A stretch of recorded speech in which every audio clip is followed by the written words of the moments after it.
अस्सलाम वालेकुम, कैसे हैं आप लोग? ठीक ठाक। लास्ट हमने कौन सा ईयर का क्या दिया था? 2016 तक कर लिया था, है ना। अब हम 15 की तरफ आते हैं।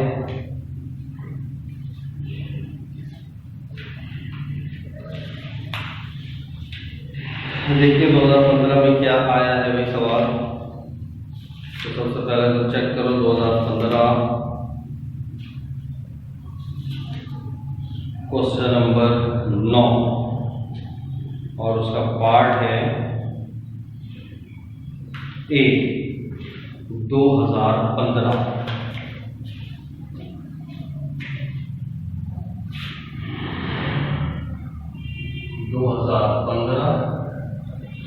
क्वेश्चन नंबर 9 और उसका पार्ट है ए पार्ट। सवाल में क्या कह रहा है, बल्कि पहले रिक्वायर्ड पढ़ लो। Compute the cost of office equipment, वही सबसे पहला काम, कॉस्ट निकालो। ठीक है, ये चीजें ध्यान में रखना क्या क्या मांग रहा होता है। ठीक है, कॉस्ट निकालो पहली चीज, और फिर give dated entries in general record the of transaction. बस एंट्रीज पास कर दो जो ऊपर कहानी की है, यानी वही पर पहला लेक्चर में आता है। शुरू की बेसिक बात। ठीक है, तो सबसे पहले कॉस्ट निकालते हैं, तो हम भी लिखते हैं कॉस्ट। तो सबसे पहले हेडिंग डाल लेते हैं नंबर 1 कॉस्ट।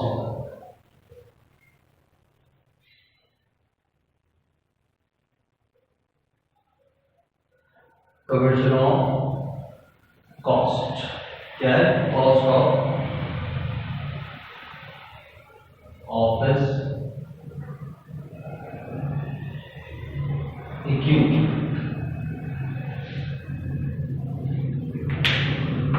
सही। अब क्या है सवाल के अंदर, एक एक स्टेप बाय स्टेप पढ़ते हैं। Given the following are the selected transactions completed by General Corporation during August 2014. August 5 purchased 6 computers at a list price of rupees 120,000. 6 computer खरीदे 1,20,000 के, यानी कुल मिला के 1,20,000 का। सही है। Subject to trade discount 10%, trade discount मिल गया 10%। ऑन क्रेडिट टर्म्स 2, 10 and 30, अगर 10% डिस्काउंट, 2% डिस्काउंट मिलेगा, 10 दिन में पेमेंट कर दो, वरना 30 दिन के अंदर पेमेंट करना लाजमी। पेड फाइन ऑन 500 और the negligent driving while transporting the computer. Computer ला रहे थे, ट्रांसपोर्ट के दौरान हमने कुछ सिग्नल के खिलाफ वर्जी की, लिहाजा चालान भरना पड़ गया 500 रुपए फाइन। ये तो रेवेन्यू एक्सपेंडिचर है, कैपिटल एक्सपेंडिचर, तो ये ऐड नहीं होगा, ये हमारी गलती है। उसके बाद में 7 अगस्त को परचेज अ प्रिंटर। अब ये तो उसी चीज है ना, ऑफिस इक्विपमेंट चीज है। Printer for the system for cash, 8,000 रुपए का आप मजीद प्रिंटर भी खरीद के लाए। फिर 10 तारीख को पेड 5,000 रुपए इंस्टॉलेशन ऑफ द कंप्यूटर और 2,000 for repairing the damage during the installation, और 5,000 रुपए इंस्टॉलेशन के भी दिए और 2,000 रुपए को डैमेज कर दिया, रिपेयर। ये तो ऐड नहीं होगा।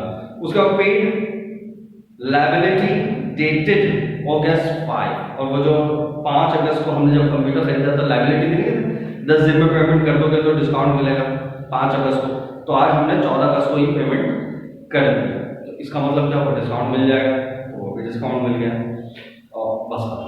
और उसके डेट वाइज एंट्रीज भी दी। तो सबसे पहले टोटल कॉस्ट निकाल लेते हैं। तो टोटल तो बहुत ही आसान, सिंपल क्या हुआ,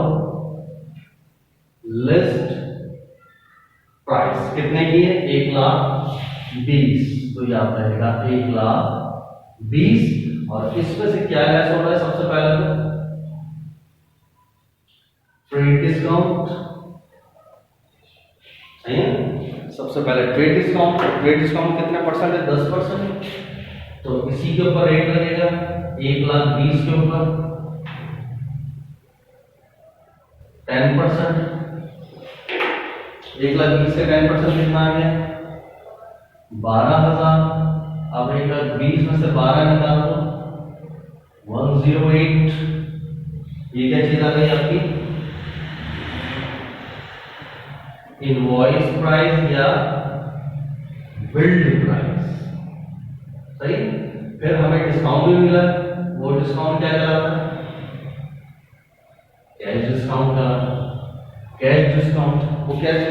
ऊपर मिलेगा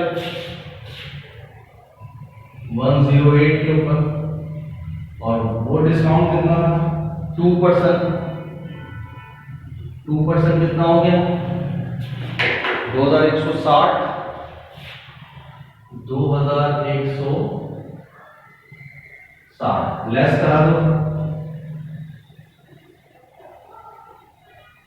1,05,840। ये हमारे पास क्या चीज आ गई नेट कैश प्राइस। सही। तो कुछ चीजें ऐड हो रही हैं, तो हमने लिखा ऐड कैपिटल एक्सपेंडिचर,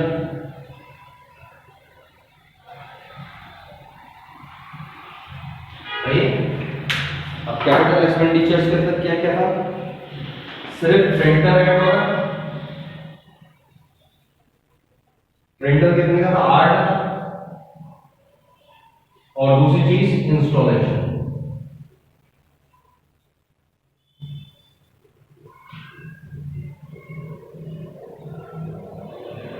5,000। बाकी तो दिए 13,000।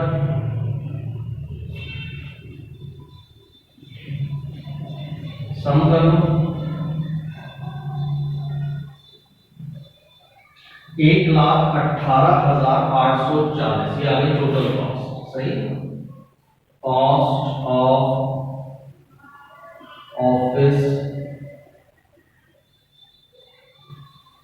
Office equipment, cost of equipment. बताने वाला कोई इशू, ये तो डन है। सही, ना तो ओके ओके। अब नेक्स्ट देखते हैं और क्या बोला था। अब डेट वाइज एंट्रीज, यहाँ कर देता हूं। सही। अब बार वो, बल्कि अभी तो ये नरेशन भी लिखना पड़ेगा। ये कितनी एंट्रीज है, तकरीबन 5-6 होंगी, तो यहाँ तो नहीं आएंगी। मैं आधी इधर इस तरीके से करूँगा। ठीक है।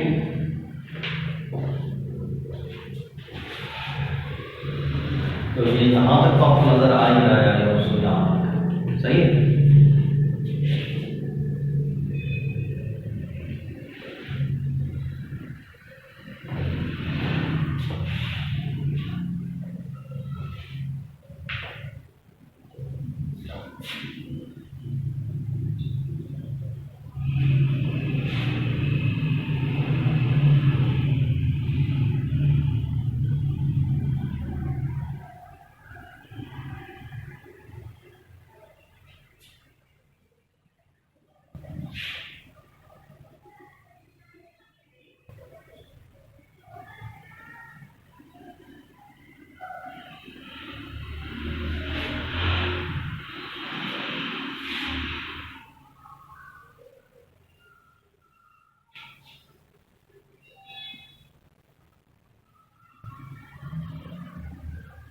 सही है। दो जगह में लगाते हैं, 3 उधर कर दूंगा तो 3 इधर आ जाएंगे। सही। अच्छा, अब हेड निकाल लें। क्या कोई कंपनी का नाम था, द फॉलोइंग जन्नत कारपोरेशन। सही।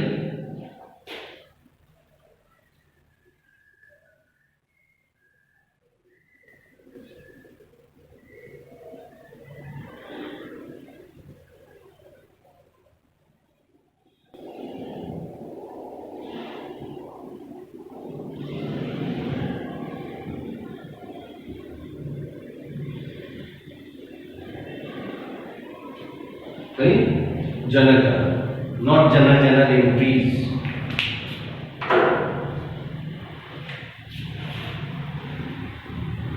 Date,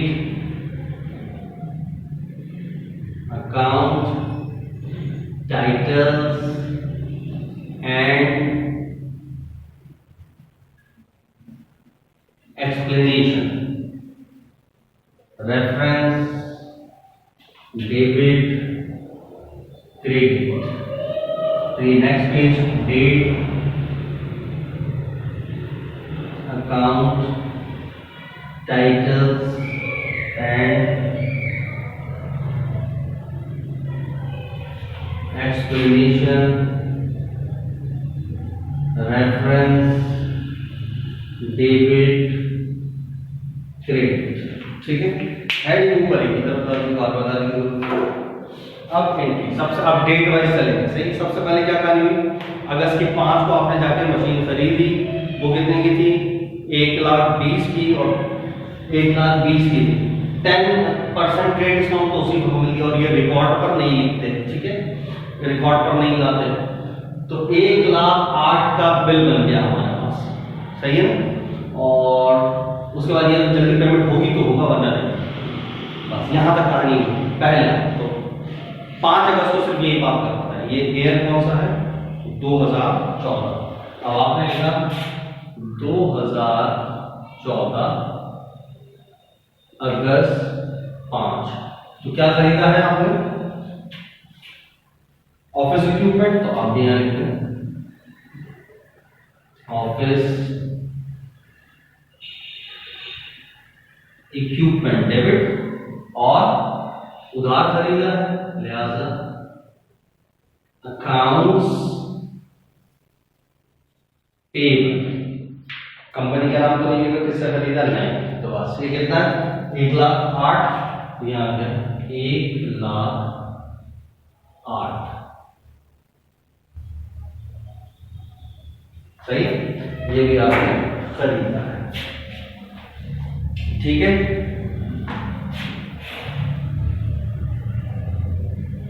to record invoice price,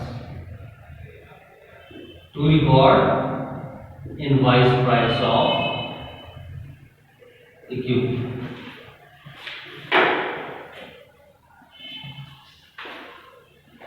सही है। उसके बाद क्या करा, 5 तारीख के बाद, नहीं अभी तो 5 तारीख चल रही है, फिर आगे 5 तारीख को और काम किया है 500 रुपए का चालान भी हो गया 5 ही। अब चाहो तो 5 तारीख के अंदर ही सब कुछ डाल दो, लेकिन वो बड़ी खिचड़ी सी बन जाएगी। आप अलग से चालान की एंट्री पास कर दो, सही है। 5 तारीख एक लाइन छोड़ी, 5 तारीख। अच्छा, अब 5 तारीख को अब आप इसको चालान चार्जेस ये भी लिख सकते हो, या इसको मिसलेनियस में डाल दो, कुछ भी लिख लो, कोई इशू नहीं।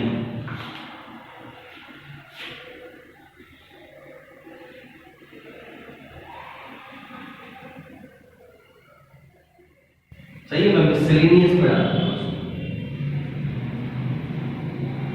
मिसलेनियस एक्सपेंस डेबिट और कैश क्रेडिट। कितने रुपए, 500 रुपए लगे। हाँ, नरेशन में पूरी बात लिखूंगा। एक क्या है, टू रिकॉर्ड फाइन, सही है, to record fine on driving, या कुछ भी लिख दूं। तो ये मैंने पर किस लिए खर्चा किया, चालान बना।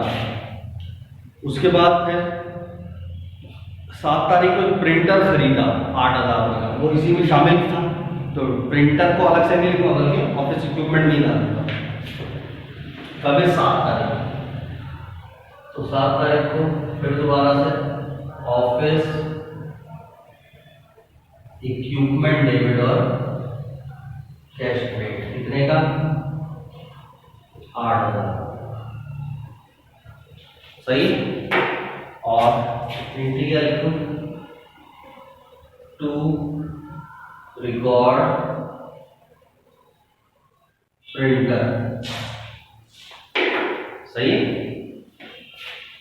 उसके बाद पेज चेंज हो गया, एयर वोल्ट चल रहा है, सही। चाहूँ तो मैं लिख दूं एफपीआर तक कि ये 2014 ही चल रहा है, अगस्त ही चल रहा है। पेज चेंज हुआ इस वजह से लिखा। उसके बाद अगर पेज चेंज नहीं होता तो मैं दोबारा नहीं लिखता। फिर 10 तारीख को, अब 10 को क्या काम हुआ, 10 तारीख को 5,000 रुपए इंस्टॉलेशन के और 2,000 रुपए रिपेयर के, सही है, ये पैसे दिए 10 तारीख को और दोनों साथ ही हैं तो एक ही में फारिग कर दें। तो जो हमने इंस्टॉलेशन के दिए उसकी वजह से तो क्या डेबिट होगा, ऑफिस इक्विपमेंट इंस्टॉलेशन के कितने थे 5000, सही है। जबकि जो रिपेयर के पैसे थे वो तो ऐड नहीं हो रहे ना, वो तो रिपेयर एक्सपेंस है, वो तो ऐड नहीं होता, वो एज इट इज आएगा रिपेयर एक्सपेंस 2000 और पैसे दे दिए हमने कैश दे दिया, सही। तो ये 2000 रुपए किस चीज के हैं। अब अगर मैं अलग अलग लिखता तो बड़ा आसानी हो जाती है, नरेशन लिखने में, सही। अब टू रिकॉर्ड, अब ये क्या था 5000 रुपए इंस्टॉलेशन, तो मैंने लिख लिया टू रिकॉर्ड इंस्टॉलेशन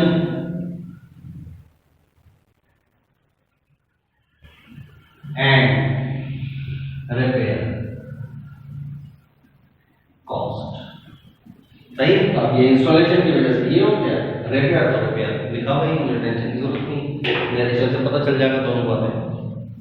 उसके बाद फिर दोबारा बस खत्म, नहीं 14 तारीख को भी है 14 को क्या करा, पेमेंट कर दी। अब पेमेंट कर दी है, ये पेमेंट खत्म, अकाउंट्स पेबल 1,08,000 से डेबिट और पैसे दे दिए, कैश क्रेडिट, जबकि कैश कितना दिया कार्ड के 105 840, क्योंकि 2160 रुपए डिस्काउंट था। यहाँ डिस्काउंट नहीं लिखेंगे, याद रखना, बहुत सारे लोग ये गलती करते हैं डिस्काउंट लिख देते हैं, हालांकि डिस्काउंट है, फिर डिस्काउंट लिखने के बाद जब तक तुम उसको बंद नहीं करोगे तुम्हारा बैलेंस ही नहीं रहेगा। तो ये नॉनसेंस काम आपने नहीं करना। आपने आप क्या लिखेंगे, मशीन या इक्विपमेंट जो आपके पास था, हमारे पास इक्विपमेंट था तो हम डायरेक्ट इक्विपमेंट को क्रिएट करेंगे, इक्विपमेंट कम होगा तो ऑटोमेटिकली एडजस्ट हो जाएगा, ठीक है।